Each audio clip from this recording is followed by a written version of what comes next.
섭리에 대해서 우리가 생각하면서 은혜를 나누려고 합니다. 우리 에스더서를 이제 쭉 묵상하고 있는데요. 오늘 본문 내용을 쭉 보시면은 이성을 잃었던 왕이 이제 정신을 가다듬고 자신이 행한 일을 생각해 봅니다. 그리고 후회하는 장면이 오늘 2장 1절에 기록되어 있습니다. 그래서 왕의 노가 그침에 와스디와 그의 행한 일과 그에 대하여 내린 조서를 생각했다. 적절하지 못했던 거죠. 우리가 어떤 결정을 내릴 때는 흥분한 상태에서 내리면 안 됩니다. 감정이 좋을 때여야 되는데 감정이 좋지 않거나 격해 있을 때는 이 결정을 조심하셔야 됩니다. 특별히 책임져야 할 일이 많은 위치에 있는 사람들은 자기 감정 컨트롤을 잘해야 되겠죠. 이 아하수에로 왕은 왕후를 폐위한 것을 후회했습니다. 그러나 이미 사건은 벌어졌고 법령은 만들어졌고 신하들은 이 상황을 예상해서 법령을 취소할 수 없도록 장치를 마련했고 새로운 왕후를 뽑는 일에 속도를 냈습니다. 그러니까 이 아하수에로 왕은 사실 왕후 와스디를 사랑했거든요. 그런데 뭔가 사람들 앞에 자랑하고도 싶었고, 그런데 그 자랑하고 싶었던 그 잔치 자리에서 그만 일이 이상하게 꼬였던 겁니다. 여기에는 왕의 오만함도 있었고 왕의 실수도 있었고 신하들의 조작도 있었던 겁니다. 그러나 그것만 생각해서는 안 됩니다. 이 일 이루시는 그 배후에는 보이지 않는 힘이 계속해서 움직이고 있었다는 사실입니다. 사실 사람의 행동 배후에는 하나님의 역사가 있습니다. 우리 인생이 바로 그와 같습니다. 나의 생각이나 나의 의도를 벗어나는 일이 발생합니다. 내 힘이 아닌 다른 힘이 작용해서 사건이 벌어지게 되는데 내 힘으로는 어찌할 방법이 없을 때가 많은데 그것이 바로 하나님의 섭리입니다. 하나님의 섭리, 이건 우리가 깊이 생각해 봐야 될 그런 주제이기도 한데요. 왕의 후회를 눈치챈 신하들은 새로운 왕후를 찾도록 왕을 채근합니다. 그래서 2절부터 4절 말씀을 보면 왕은 신하들의 제안을 꼼짝없이 허락했지만 돌이킬 수 없게 됐죠. 이때 새로운 인물이 등장하게 되는데 5절에 보면 바로 모르드게입니다. 모르드게를 소개하는데 5절은 도산 수성인 한 유다인이 있을 이름은 모르드게. 그는 베냐민 자손이니 기스의 증손이요 신무의 손자의 야일의 아들이라. 대개 사람을 소개할 때 초점이 어디에 맞춰져 있는가 이렇게 쭉 보셔야 됩니다. 강조하려고 하는 것을 먼저 언급하게끔 되어 있습니다. 욥기서 1장 1절 보시면 우스 땅에 욥이라 불리는 사람이 있었는데 그 사람은 첫째가 뭡니까? 온전하고 정직하여. 그죠? 어떤 걸 강조합니까? 온전함을 먼저 강조합니다. 그 사람은 온전한 사람이다. 다니엘서 1장 4절에 보면 다니엘은 어떻게 평가합니까? 흠이 없고 용모가 아름다. 초점 어디 있습니까? 흠이 없고 여기 있습니다. 그러니까 에스더서 기자는 모르드게를 소개하면서 수산성에 사는 유다인 그리고 사울왕 베냐민 지파 사람이란 거죠. 정통 유대인이란 겁니다. 그런데 그는 흠이 없고 다니엘처럼 또는 욥기에 기록한 저기처럼 어때요? 여러 가지 면에 있어서 온전한 사람이라는 거죠. 이게 분명한 의도가 있는 겁니다. 여러분 소개할 때 사람들을 소개할 때 어떻게 해요? 초점 어디에 맞춥니까? 직업 또는 사는 곳 또는 종교, 그죠? 대부분 이런 건데요. 그런데 정체성은 자신이 어디에 속한 사람인가를 분명히 나타내 줍니다. 우리가 하나님의 통치를 받으며 사는 하나님의 백성이기 때문에 이 땅에서 우리는 나그네로 살아갑니다. 사실 이것이 우리의 정체성입니다. 그래서 모르드게는 이방 땅에서 유다인 정체성을 지키며 사는 게 쉽지 않았을 텐데 그런데 그렇게 살아갑니다. 유다인 정체성. 사실 이 모르드게라고 하는 이름은 마르둑이라고 하는 바벨론식 이름입니다. 이것을 히브리식으로 부른 건데 마르둑이란 이 이름은 바벨론식으로 부르면 바벨론 신의 이름입니다. 그러니까 당시 유다에 끌려온 포로들은 두 가지 이름이 있습니다. 히브리식 이름과 바벨론식 이름을 갖고 있었는데 다니엘과 그의 세 친구도 마찬가지죠. 유다인의 정체성을 흔든 이방 문화에 흡수시키려고 하는 전략에서 비롯된 겁니다. 그래서 다니엘서 1장에 보면 느부갓네살 왕은 포로 중에서 좀 쓸만한 사람들을 선발해서 왕의 음식, 포도주, 그리고 그것을 날마다 주면서 그들에게 문화훈련을 시키죠. 근데 이것은 음식을 통해 그들의 바벨론 문화에 흡수시키려고 하는 고도의 전략이었습니다.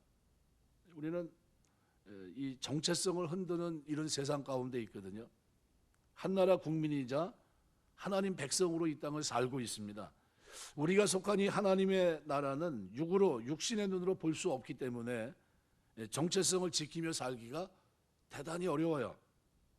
우리가 세상 문화에 동화돼서는 안 되고 타협해서도 안 되는데 어렵고 힘들지라도 우리가 살아가면서 하나님 나라 백성이라는 이 정체성, 이걸 유지하며 살아가는 것, 이것이 되게 우리의 삶의 초점이 여기에 맞춰져 있어야 되는 겁니다. 근데 에스더서에서는 하나님께서 섭리 가운데 이런 정체성을 가지고 있는 사람들을 보호하십니다. 제가 오늘 섭리에 대해서 잠깐 설명을 드릴게요. 시편 145편 17절 말씀해 보시면은 맨 끝에 여호와께서는 그 모든 행위에 의로우시며 그 모든 일에 은혜로우시다. 하나님의 섭리가 뭘까 얘기했을 때 하이델베르크 신앙고백 그 요리문답 27문은 이렇게 표현합니다. 하나님이 당신의 전능하시고 항존하시는 권능으로서 과거에 하나님이 직접 하신 것과 같이 현재도 하늘과 땅과 그 안에 있는 모든 것을 유지하시고 또한 지배하셔서 나무의 잎과 풀, 비와 한발, 풍년과 흉년, 음식, 건강과 별거, 부와 빈곤 이외에도 모든 것이 다 우연하게 나타나는 것이 아니라 아버지의 솜씨에 의해서 나타나는 것을 말한다, 이렇게 표현합니다. 소위로 문답 11번에는 하나님이 섭리하시는 일이 무엇인가? 하나님이 섭리하시는 일은 지극히 거룩함과 지혜와 권능으로서 모든 창조물과 그 모든 행동을 보존하시며 치리하는 일이다, 이렇게 가르칩니다. 시편 104편 24절 보면 여호와여 주께서 하신 일이 어찌 그리 많은지요. 주께서 지혜로 그들을 다 지으셨으니 주께서 지으신 것들이 땅에 가득하나이다. 히브리서 1장 3절 이는 하나님이 영광의 광채시여 본체의 형상이시라 그의 능력의 말씀으로 만물을 붙드시며 죄를 정결하게 하는 일을 하시고 높은 곳에 계신 지극히 크신 이의 우편에 앉으셨느니라. 시편 103편 19절 여호와께서 그의 보좌를 하늘에 세우시고 그의 왕권으로 만유를 다스리시도다. 하나님께서 이 세상을 아름답고 완전하게 창조하신 후에 이 세상을 잘 관리해 오셨는데 이것을 우리는 하나님의 섭리라고 표현합니다. 그런데 인간이 이 세상에 죄라고 하는 대형 사고를 저지릅니다. 이때서부터 하나님의 섭리가 중요하게 됩니다.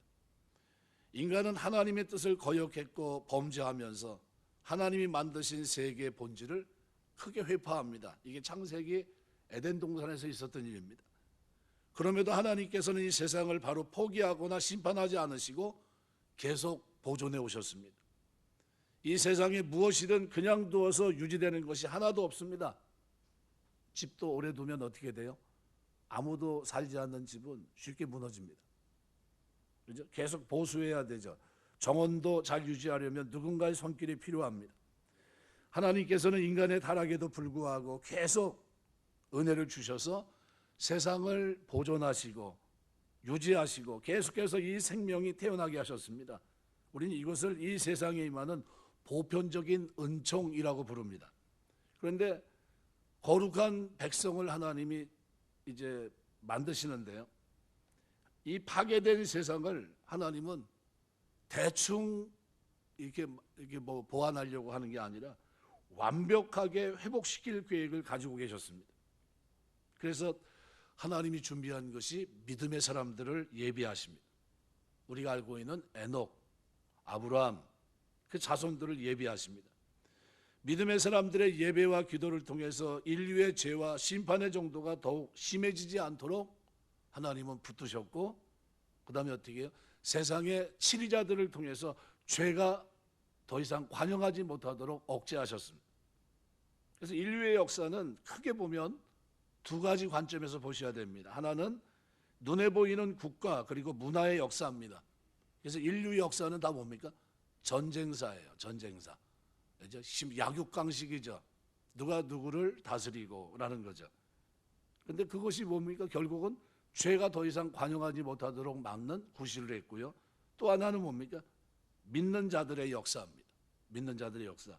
하나님께서 말씀을 주셔서 하나님을 믿을 수 있게 하셨고 이 믿음의 사람을 통해서 파괴된 세상을 회복시키십니다. 그래서 서양에서는 역사를 BC와 AD로 나눕니다. 비포 크리스트 그리고 아노 도미니. 그러니까 쉽게 말하면 예수님의 이 땅에 오신 것, 성육신을 기점으로 해서 세상 역사를 나눕니다. 하나님께서 독생자를 보내셔서 인간의 죄를 다 해결하시고 죄로 인하여 파괴된 인간을 완전히 회복시키셨습니다. 하나님께서는 믿는 자들을 타락전과는 비교할 수 없을 정도로 더 온전한 모습으로 변화되도록 역사하고 계시는데 이것을 우리는 하나님의 섭리라고 표현해요. 그래서 이 땅에서 인간에게 가장 큰 복은 독생자 예수 그리스도께서 하나님의 아들이 성육신하셔서 인간의 몸을 입으시고 이 땅에 오셔서 우리의 죄를 속량하시고 죄사함 받게 하시고 오늘 우리가 하나님의 자녀가 되게 하시는 겁니다. 이 일련의 모든 일들을 이뤄나가는 과정을 우리는 하나님의 섭리라고 표현해요. 섭리. 그럼 섭리는 역사 속에 있지만 여전히 두 트랙을 가지고 역사는 움직이고 있는데 그 위에는 누가요? 보존하시는 분이 계시고 완벽하게 이것을 그저 믿음 안에서 그 후손들을 통해서 회복시키려고 하는 하나님의 의지가 누굴 통해서요? 믿음의 사람들을 통해서 진행이 됩니다. 우리는 누굽니까? 우리는 그 속에 있어요. 그래서 신앙생활은 뭡니까? 하나님의 섭리 속에 포함되어 있는 거예요. 섭리 속에. 저와 여러분을 하나님이 부르시고 주신 게 뭡니까? 은혜로 믿음으로 구원받게 하시고 그리고 온전한 자가 되게 하신 거예요. 온전한 자. 어떤 온전한 자입니까? 죄의 통제를 받는 사람이 아니라 하나님의 의의 통제를 받고 구주 그리스도 안에서 하나님의 자녀로 이 땅을 살게 하시는 겁니다. 그래서 에스더서에서 우리가 봐야 될 것은 뭐냐면요. 바로 이 죄악된 공동체 속에서 죄악된 세상을 지나가고 있는데 세상 권세를 쥐고 있는 페르시아라고 하는 나라지만 그러나 그 속에 믿음의 길을 걷고 있는 그 백성들을 구원하시고자 하는 하나님의 섭리가 그 속에서 흐르고 있다는 거죠.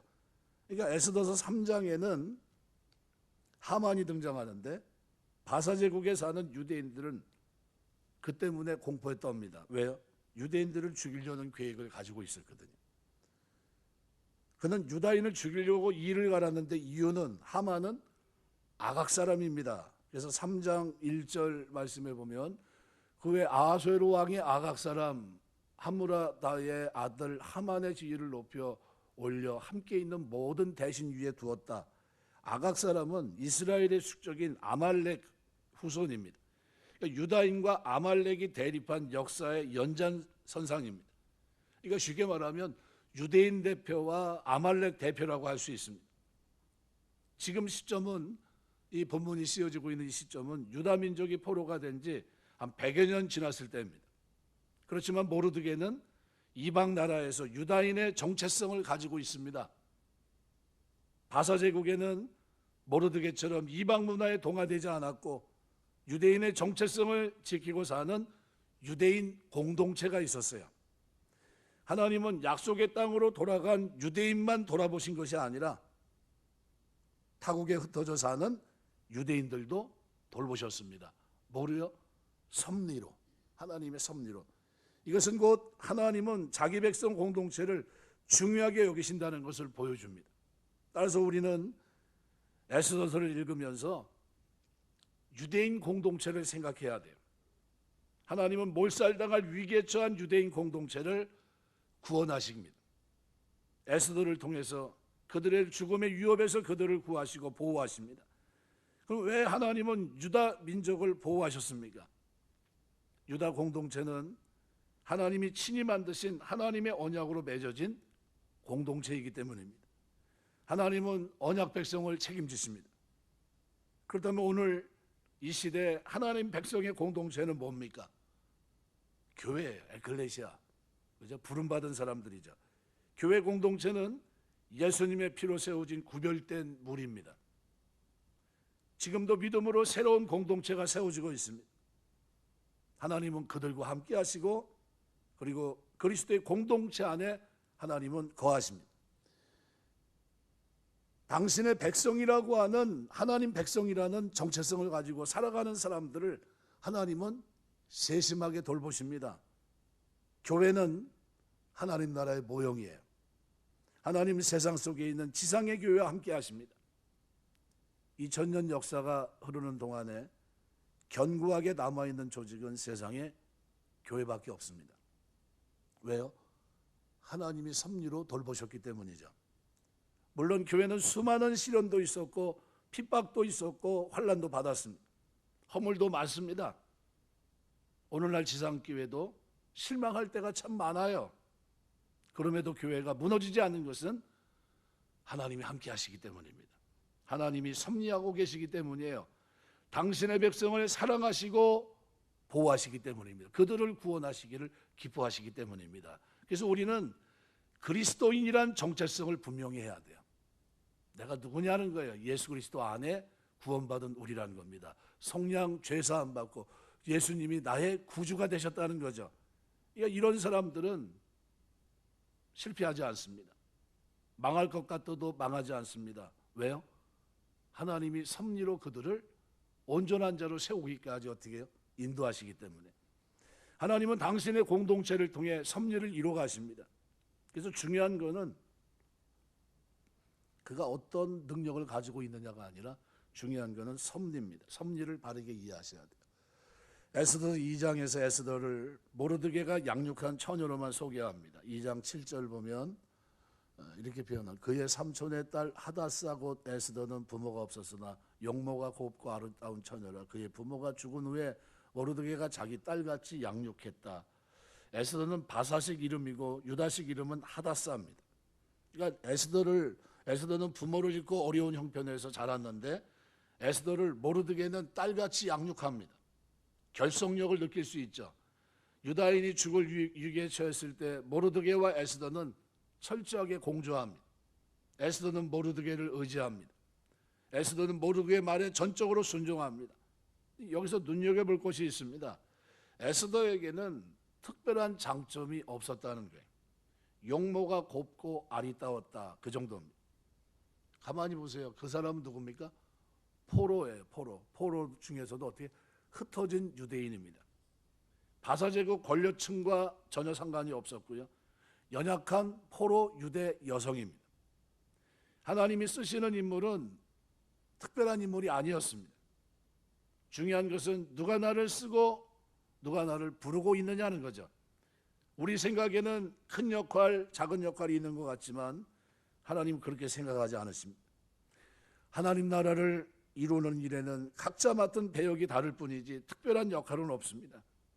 아무리 영혼 같은 일을 해도 하나님이 없다면, 하나님의 섭리가 그 속에 없다면 아무것도 아니에요. 역사 속 기록이 될 수가 없습니다. 핵심은 어디 있습니까? 하나님께 있어요. 섭리하시는 하나님이 나를 부르시고 구원을 위해 나를 쓰시는 데 있다는 겁니다. 그래서 제일 중요한 건 하나님이 부르셔야 돼요. 하나님이 우리를 사용하셔야 됩니다. 하나님이 우리를 쓰시면 됩니다. 하나님은 연약하고도 평범한 사람을 쓰십니다. 아무리 스펙을 쌓아도 그것만으로는 부족합니다. 모든 것은 하나님 손에 있어요. 일방적인 하나님의 결정입니다. 그래서 중요한 것은 섭리입니다. 섭리. 우리는 누구든지 하나님께 쓰임받을 수 있습니다. 왜냐하면 하나님이 에스더를 부르시고 사용하셔서 유다 민족을 구원하셨기 때문이에요. 왜 구원하셨습니까? 우리는 알 수가 없어요. 성경에는 에스더의 부모가 죽은 후 모르드게가 자기 딸같이 양육했다는 기록밖에 없습니다. 에스더는 하나님의 섭리 가운데 있었습니다. 이렇듯 우리는 하나님의 섭리 속에 살아야 됩니다. 이것이 우리에게도 너무나 중요한 일입니다. 섭리가 뭡니까? 우리의 삶이 하나님과 연결되어 있다는 거예요. 하나님의 이야기, 그 스토리 속에 우리 이야기가 들어가는 것, 이게 섭리입니다. 중요한 것은 하나님의 이야기입니다. 하나님이 구원을 위해서 우리를 온전한 자로 세우기 위해서 독생자를 주내서 우리를 아들 삼아 주셨고, 믿음의 트랙 속에서 오늘 우리가 걸어가는데 그 하나님이 앞서 행하고 계시다는 거예요. 하나님 이야기의 중심에는 하나님 나라가 있습니다. 삶이 힘들어도 하나님의 섭리 안에 있으면 두려울 것이 없습니다. 왜냐하면 하나님의 섭리 가운데 있다면 하나님이 앞서 행하시기 때문에 그 섭리 안에는 실패가 없어요. 이미 2000년 전에 우리 섭리를 이루셨기 때문이죠. 원하시는 방향이 있습니다. 하나님이 원하시고 추구하는 방향이 있어요. 이게 섭리예요. 섭리. 우리는 에스더들을 살펴보면서 하나님의 섭리를 읽을 수 있는 훈련을 자꾸 해야 됩니다. 하나님의 섭리는 구원의 역사와 연결되어 있습니다. 하나님의 섭리는 그냥 대충 먹고 사는 데 꽂혀 있는 게 아니라 우리가 하나님의 백성이 되고 아들이 되고 죄사함 받고, 그리고 과거 실패자가 아니라 이제는 완벽한 작품이 되게 하는데 초점이 거기에 꽂혀 있어요. 룻기를 보면 모압 여인 룻은 보아스와 연결되고 다윗 왕의 역사로 이어갑니다. 하나님의 섭리는 놀랍게도 하나님의 총에 들어올 수 없는 모압 여인 룻을 부르고 있습니다. 하나님은 평범한 이방 여인의 가계를 통해서 구원 역사를 펼쳐가십니다.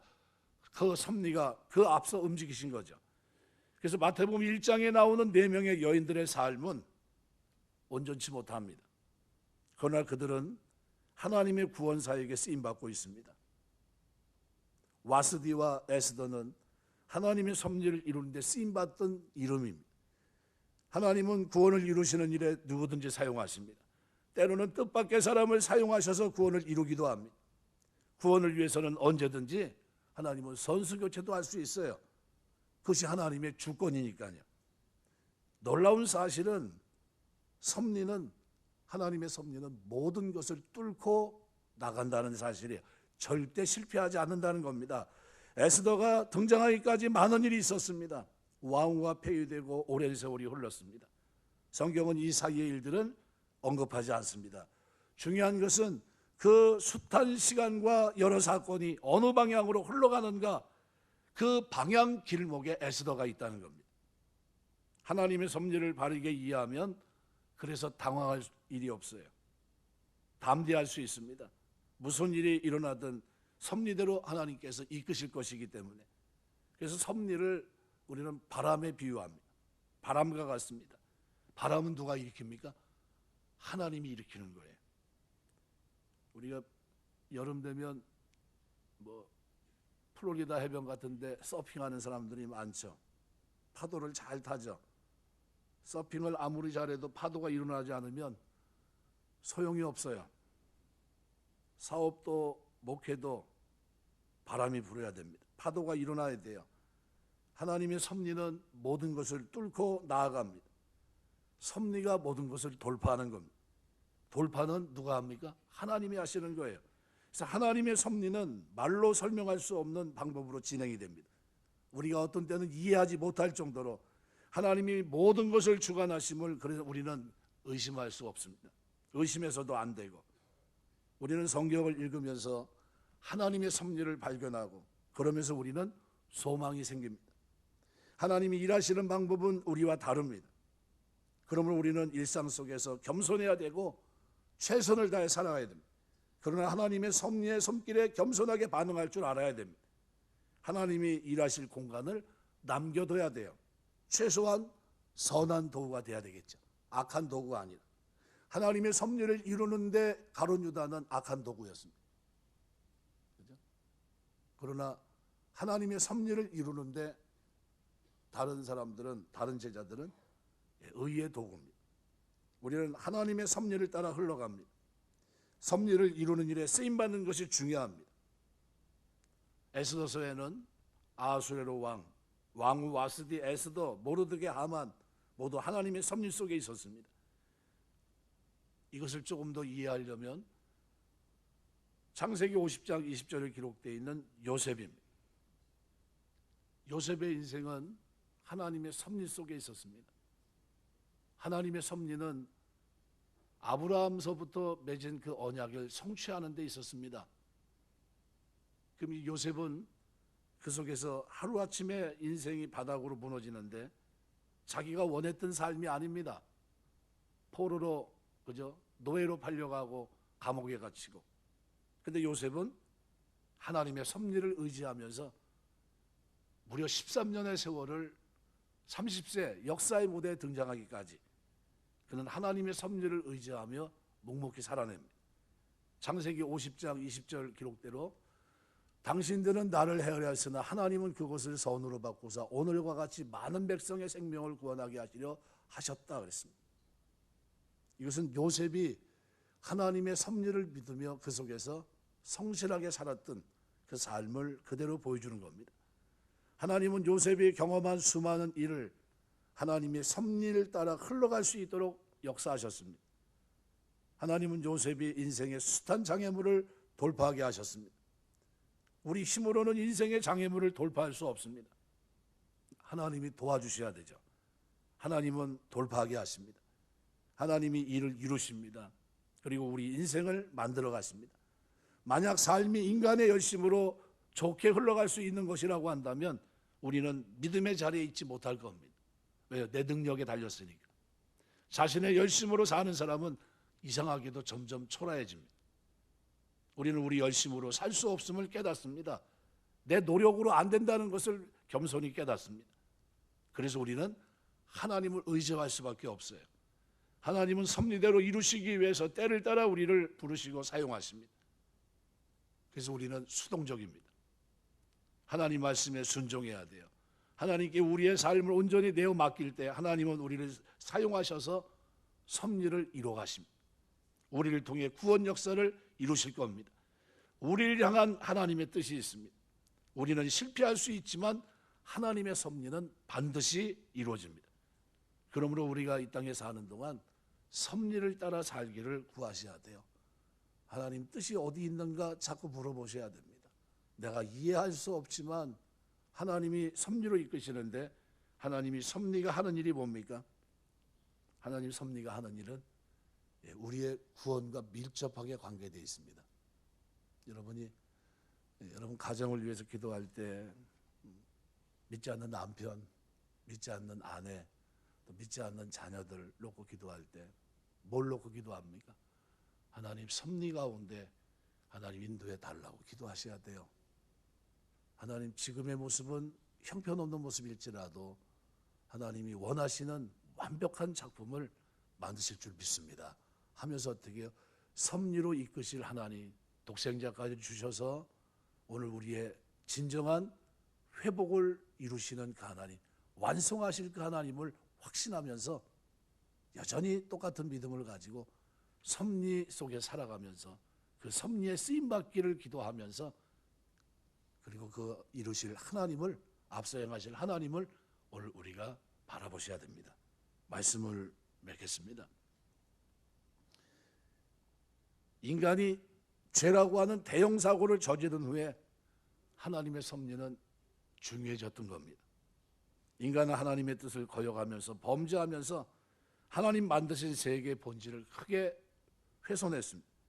그럼에도 하나님께서는 세상을 포기하거나 심판하지 않으시고 계속 보존해 오셨고, 마침내 집이나 정원을 잘 유지하려면 누군가의 손길이 필요하듯이 하나님께서는 인간들의 타락에도 불구하고 계속 은혜를 주셔서 세상을 유지하게 하시고 정부를 두어서 다스리게 하시며 죄가 관영하지 않게 하셨고, 또 하나는 뭡니까? 하나님께서 이 보편적인 은총 말고 특별 은총인 어떻게 보면 하나님의 사람들을 세우는 일을 시작하십니다. 바로 믿는 자들의 역사를 하나님께서는 창세서부터 시작하십니다. 에녹을 통해서 시작하셨고요.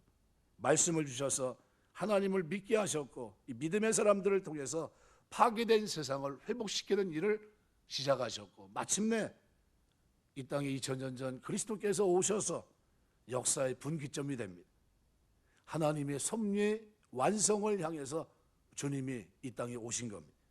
우리의 죄를 다 해결하셨고 속량 죄사함 받게 하셨고 이제는 우리의 머리가 되셔서 파괴된 인간을 완전히 회복시키는, 죄로 인해 무너져 있던 우리에게 새 마음 새 삶을 살 수 있도록 온전한 모습으로 변화될 수 있도록 역사하시고 성령을 우리에게 선물로 인쳐주셔서 이제는 하나님께서 믿는 자들을 타락전과는 비교할 수 없을 정도로 더 온전한 사람으로 오늘 우리를 회복시키는 이 일을 이루어 가십니다. 이것이 하나님의 섭리예요. 그럼 하나님의 섭리가 저와 여러분을 지금 어떻게 이끌고 계십니까? 우리 교회에 보내셔서 어떻게 그 속에서 당금질하게 하시는 거예요. 거룩하고 경건하게 더 온전한 자로 살아갈 수 있도록 하나님께서 은혜 주시고, 그죠? 거기서 그치지 않고 확신을 가지고 이 세상 속에서 하나님의 섭리를 이루실, 우리의 구원을 재림하셔서 이루실 그 하나님을 소망하며 기다리며 경건하고 거룩하게 이 땅을 살 수 있도록 하시는 겁니다. 섭리 속에 우리가 있다는 거예요. 그래서 섭리 속에 있으면 누가 일하십니까? 하나님이 일하시는 겁니다. 내가 하는 게 아니라 하나님이 누구를요? 구원받을 공동체, 하나님의 자녀가 된 그 백성들을 하나님께서 반드시 회복시키시는 역사를 이루시는 겁니다. 그럼 가만히 생각해 보세요. 하나님이 나를 구원하셨고 여러분 가정을 이제 구원하시는 게 하나님 뜻인데, 하나님이 여러분 가정에 믿지 않는 남편이나 믿지 않는 자녀들을 하나님이 섭리 가운데 회복시킬까요? 시키지 않을까요? 시킬 만한 능력이 있으실까요? 없으실까요? 있습니까? 그 믿으셔야 돼요. 요셉이 볕달의 꿈, 별들의 꿈을 꾸고 그가 섭리 가운데 살아가는 동안 하나님이 능히 이 일이 나에게 이루어질 것이다. 하나님의 선한 섭리가 이루어질 것이다. 그리고 이 형제들이 나에게 엎드려 절하는 이 일이 뭔지는 모르지만 이게 이루어질 것이다. 큰 그림은 어디 있습니까? 그들이 애굽에 내려가서 한 민족을 이루고 거기서 뛰어나와서, 그죠? 하나님 약속의 땅 가나안 땅으로 가는 겁니다. 그죠? 이 큰 그림을 누가 봤습니까? 요셉이 봤어요. 그리고 뭐라고 얘기합니까? 너희가 반드시 여기서 나가게 될 텐데 그때는 내 해골을 메고 가라, 그렇게 얘기해요. 그리고 그 해골을 메고 어디로 갑니까? 약속의 땅 가나안 땅으로 갑니다. 우리가 하나님의 섭리를 믿어야 돼요. 그 놀라운 섭리 속에서 오늘 구원받은 하나님 백성들의 구원을 완성하실 예수 그리스도의 사역을 기억하시면서 오늘 우리는 선한 도구가 되어야 됩니다. 그 일을 이루는 데 쓰임받는 도구, 악한 도구가 아니라, 가룟 유다가 아니라 꼭 필요한 성령의 통치를 받고 하나님의 자녀로 이 땅을 살아가는 완전한, 너희는 하나님의 만드신 바라 했던 포엠, 완벽한 작품이 오늘 우리란 사실이에요.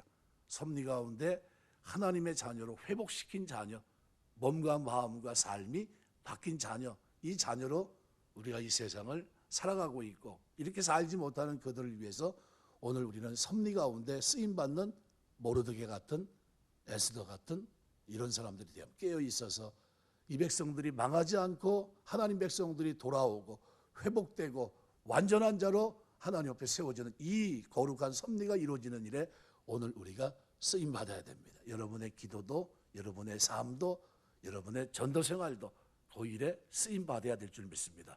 살아가면서 하나님의 섭리를 확신하고 믿고 기도하는 여러분 다 되시길 주의 이름으로 축원합니다. 기도하겠습니다.